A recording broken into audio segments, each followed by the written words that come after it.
de tenir en guise de transition m'amène à vous parler de cette infraction qui a été créée par la loi du 7 juillet 2016, alors, qui est une infraction dont la création ne me semble pas encore d'ailleurs parfaitement connue de tous les pénalistes. J'en parlais il y a quelques jours avec certains d'entre eux qui m'avouaient en découvrir l'existence. Et pourtant, c'est une infraction qui tente à se faire remarquer. Alors, je sais que nous sommes dans un contexte législatif qui, s'agissant du droit pénal en général et de la création d'infractions en particulier, est particulièrement dense, et qu'il peut arriver que l'une des nouvelles infractions échappe au radar des pénalistes, mais celle-ci occupe une place qui doit être soulignée et par laquelle le législateur a voulu montrer l'importance qu'il lui accordait. Alors, c'est une infraction qui figure en très bonne place dans la loi du 7 juillet 2016. Vous venez de le rappeler, Madame la Présidente, l'article 1er énonce que la création artistique est libre, à la suite de quoi l'article 2 consacre dans son premier paragraphe la liberté de la diffusion de la création artistique, en tout cas il la proclame, et dans la foulée, nous sommes donc dans l'article 2 de la loi, le second paragraphe de cet article 2 érige en infraction l'entrave à l'exercice de ces libertés que je nommerai de façon à être plus rapide dans mes propos, ces libertés de création artistique. Nous voyons d'emblée qu'à la différence de certaines lois qui n'hésitent pas à recourir à la création d'infractions, mais qui leur réservent une place qui ne les met pas toujours à l'honneur, parfois en queue de cortège, la loi du 7 juillet 2016, elle, s'ouvre sur cette infraction, ce qui est déjà un symbole. La place qu'occupe une infraction dans une loi n'est jamais tout à fait neutre et nous avons ici une ouverture en fanfare, si je puis dire. Il y a plus. Cette infraction n'a pas vocation à rester dans la loi du 7 juillet 2016. Je m'explique.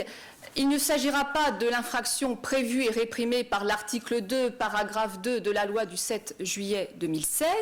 Elle est codifiée. C'est une infraction qui entre dans le Code pénal, dans son livre 4, les infractions contre la nation. Précisément, elle est insérée dans l'article 431.1 du Code pénal. En soi, ça n'est pas rien non plus quand on songe au nombre considérable d'infractions qui pullulent lors du Code pénal. Et je ne pense pas du tout ici aux infractions de presse de la loi de 1880, laquelle loi a un statut particulier qui met à part les infractions qu'elle gouverne, mais d'une façon générale à un océan d'infractions qui se dissémine un peu partout dans les branches du droit sans avoir eu l'honneur d'entrer dans le Code pénal. Bref, cette infraction a toute l'apparence d'une infraction de premier plan. Mais précisément, cette première observation faite, il faut se demander si telle qu'elle a été conçue, elle est destinée à marquer les esprits plus qu'à être, le cas échéant, l'instrument d'une répression significative. C'est la question de la portée de cette incrimination qui se pose ainsi. Et la réponse qu'il faut lui apporter nous invite à observer successivement deux plans. Il y a d'abord le plan symbolique. À cet égard, il est incontestable que c'est une infraction qui est dotée d'une valeur symbolique non négligeable. J'y vois même d'ailleurs une forte valeur symbolique sur laquelle je donnerai un certain nombre d'arguments dans un premier temps. En revanche, sa portée pratique, par laquelle je désigne la charge répressive de cette incrimination, semble, elle, singulièrement à relativiser. C'est une infraction dotée d'une forte valeur symbolique, tout d'abord. C'est ce que nous indique intuitivement cette place qu'elle occupe dans la loi du 7 juillet 2016, mais évidemment, il faut chercher à mieux percer le symbole dont elle est dotée. Et précisément, il me paraît qu'il y a ici une double relation symbolique cette infraction entretient avec la consécration, la proclamation de ces libertés de création artistique par la loi du 7 juillet 2016. Dans un sens, c'est de la consécration, de la reconnaissance par le législateur de ces libertés que découle l'incrimination de l'entrave à leur exercice. Et il y a déjà, comme je vais tenter de vous le montrer, une dimension symbolique. Inversement, mais d'une façon qui est consubstantielle, au premier mouvement symbolique que je viens d'annoncer. L'incrimination de l'entrave à l'exercice de ces libertés artistiques, de création artistique, vient donner un socle à ces libertés, une assise. En d'autres termes, cette incrimination conforte leur existence même. On est au-delà de leur exercice, c'est leur existence même qui est confortée. Évidemment, il y a aussi une dimension symbolique non négligeable. Alors, une dimension symbolique, d'abord, par le fait que cette incrimination est conçue pour protéger l'exercice de la liberté de la création artistique et de la liberté de la diffusion de la création artistique. Le législateur ayant proclamé ces libertés, dans la foulée, vient incriminer l'entrave à l'exercice de celle-ci. C'est une infraction qui n'est pas une infraction envisagée isolément par le législateur. Cette infraction d'entrave rejoint celle déjà prévue et réprimée par l'article 431 du Code pénal, lequel permet de réprimer l'entrave à l'exercice d'un certain nombre de libertés publiques. Nous sommes, je le rappelle, dans le livre 4, le livre des crimes et délits contre la nation, l'État et la paix publique. Cet article 431.1 est issu de la réforme du Code pénal, qui incriminait alors l'entrave aux libertés d'expression, du travail, d'association, de réunion ou de manifestation. L'infraction a été étendue par une loi du 14 mars 2011. Elle a été étendue à l'entrave au déroulement des débats d'une assemblée parlementaire ou d'un organe délibérant d'une collectivité territoriale. Et la loi du 7 juillet 2016 procède à ce qui est donc la deuxième extension que connaît l'article 431 du Code pénal depuis sa création. Alors, en quoi consiste précisément cette extension? Jusque-là, l'article 431.1 était composé de 2 alinéas. Le voici pourvu de 3. L'alinéa premier, incriminant notamment, je vais me consacrer aux libertés classiques, je mets à part la question de l'entrave au déroulement des débats d'assemblée. L'article 431.1, dans son alinéa premier, incrimine le fait d'entraver d'une manière concertée à l'aide de menaces l'exercice de la liberté d'expression, du travail, d'association, de réunion ou de manifestation. Cet alinéa premier n'est pas modifié. L'alinéa 2 de l'article, lui, alinéa 2 issu de la loi du 7 juillet 2016, fait écho à l'alinéa 1er en incriminant désormais le fait d'entraver d'une manière concertée à l'aide de menaces l'exercice de la liberté de création artistique ou de la liberté de la diffusion de la création artistique. On le voit, c'est du copier-coller que fait ici le législateur. Il reprend les éléments constitutifs des infractions d'entrave précédemment incriminées. Il reprend les peines. Il s'agit d'une infraction prévue d'1 an d'emprisonnement et de 15 000 € d'amende. C'est un procédé extrêmement classique en matière de droit pénal spécial que je qualifie de législation par extension. On voit le législateur qui intervient ponctuellement pour élargir le champ d'application d'une incrimination dans les termes qui sont ceux préexistants. Et c'est exactement ce que fait ici le législateur. Mais l'extension se perd sur un autre plan encore. Jusqu'à la loi du 7 juillet dernier, l'article 431.1 incriminait en outre le fait d'entraver d'une manière concertée et à l'aide de coups, violences, voies de fait, destruction ou dégradation au sens du présent code, l'exercice d'une des libertés visées à l'alinéa précédent. C'est une infraction qui est plus grave que la précédente. Elle est punie de 3 ans d'emprisonnement et de 45 000 € d'amende.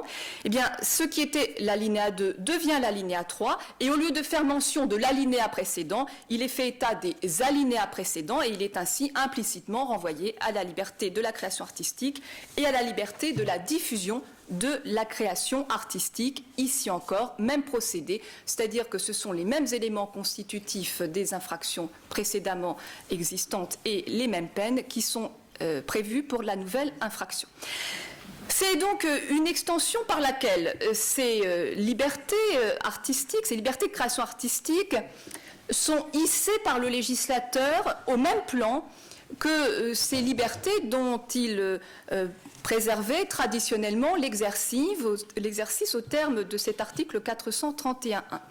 Alors, il les hisse au même plan que ces libertés, telles que la liberté de travail, la liberté d'expression. Et précisément, cela montre que, ce faisant, le législateur veut nous faire comprendre, veut nous signifier qu'il ne les confond pas, ces nouvelles libertés, ne les confond pas avec les libertés précédemment incriminées. C'est très significatif, elles sont hissées au même rang que ces libertés, mais elles s'en émancipent, et c'est particulièrement saisissant en ce qui concerne la liberté d'expression, puisque l'on voit dans ce texte la liberté d'expression et ces libertés issues de la loi de 2016 qui coexistent dans les termes d'une incrimination qui leur est commune, mais où elles sont envisagées isolément, distinctement, l'une de l'autre. Ça n'est évidemment pas négligeable pour ces libertés de création artistique qui sont donc ainsi reconnues par l'article 431.1, ce qui n'est pas le cas de toutes les libertés. Par exemple, ce texte ne fait pas mention d'entrave à l'exercice de la liberté de religion. C'est donc une reconnaissance qui est loin d'être négligeable. Et il y a déjà ici une dimension symbolique qui est tout à fait appréciable. Mais dans le symbole, on peut aller au-delà. Pourquoi? Parce qu'il ne s'agit pas seulement pour le législateur de traiter à égalité ces libertés avec les autres dont il protégeait déjà l'exercice, et notamment la liberté d'expression.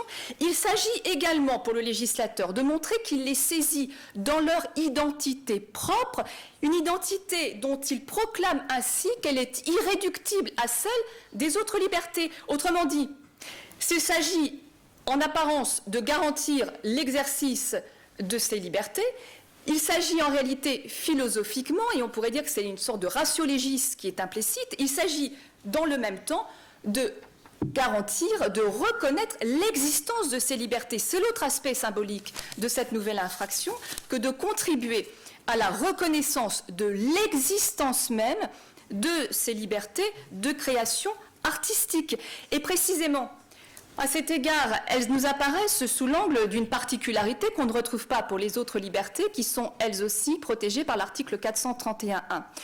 En effet, ces libertés existaient bien avant que le législateur ne vienne incriminer l'entrave à leur exercice, puisque ce texte, on l'a vu, est issu du Code pénal 1994. Il est venu protéger l'exercice de la liberté d'expression, la liberté du travail, la liberté d'association, autant de libertés dont l'existence desquelles ne prêtait pas à discussion, mais qui étaient même de longue date ancrées dans notre droit. L'incrimination de l'entrave à l'exercice de ces libertés était donc historiquement déconnectée de leur consécration. En revanche, l'incrimination de l'entrave à la liberté de la création artistique et à la liberté de la diffusion de la création artistique va de pair avec leur reconnaissance par le législateur. Le législateur, dans un premier temps, les consacre et dans un second temps, le droit pénal les reconnaît. Il les reconnaît et dès lors, il les hisse au niveau d'une valeur qui est protégée par la loi pénale, ce qui vient utilement apporter du poids dans un débat dans lequel la question de la normativité ou de l'absence de normativité des dispositions de l'article 1er notamment avait été abordée en particulier par le Conseil d'État dans son avis sur le projet de loi. Eh bien voilà le droit pénal sollicité pour épauler de sa sanction l'existence de ces libertés. Le droit pénal les reconnaît, le droit pénal en fait une valeur qui est protégée et qui, plus est reconnue par le Code pénal. Et il faut vraiment ici prendre toute la conscience de la portée du symbole que cela représente. Mais évidemment, au-delà du symbole, la question doit se poser à nous, juristes, soucieux d'interpréter le droit positif, de savoir quelle est la portée répressive qui sera attachée à cette nouvelle incrimination. Et elle a été conçue, elle a été adoptée dans un contexte où beaucoup de menaces pesant sur les libertés de création artistique ont été rappelées, soulignées au moment des travaux préparatoires de cette loi. Néanmoins, je ne suis pas sûre que l'incrimination qui est ainsi introduite dans le Code pénal soit de nature à révéler une charge répressive très importante. J'ai le sentiment, mais là ce sont des intuitions et vous allez le voir, des interprétations que je suggère, j'ai le sentiment que la portée pratique de cette incrimination sera relative. Elle sera relative, c'est d'abord ce que l'on peut percevoir peut-être par rapprochement avec les autres libertés dont l'entrave à l'exercice desquelles est aussi incriminée. Il n'y a quasiment pas de jurisprudence. C'est un domaine qui est très largement, reste très largement à l'écart des poursuites pénales. La plupart de la jurisprudence se concentre sur l'entrave à la liberté de travail. Il y a fort peu de décisions en matière de liberté d'expression dont il aurait été question de savoir si elles étaient entravées ou non dans les termes de cette incrimination, de sorte que nous nous engageons dans l'interprétation de cette incrimination avec un bagage jurisprudentiel qui est extrêmement réduit. Cela nourrit des incertitudes. Je les épinglerai, mais sans entrer dans le détail de celles-ci, pour les développer en revanche dans la version écrite. Des incertitudes, mais par ailleurs, il faut aussi remarquer, au regard des éléments constitutifs de cette infraction, que de toute façon, elle est conçue pour s'appliquer d'une façon qui doit rester mesurée. Alors, des incertitudes, je les épingle rapidement. La question, indépendamment de la création de cette nouvelle infraction, la question s'était posée au sujet de l'entrave à la liberté d'expression. La question s'est posée de savoir si, par exemple, si cette entrave à la liberté d'expression pouvait être conçue de façon passive, active.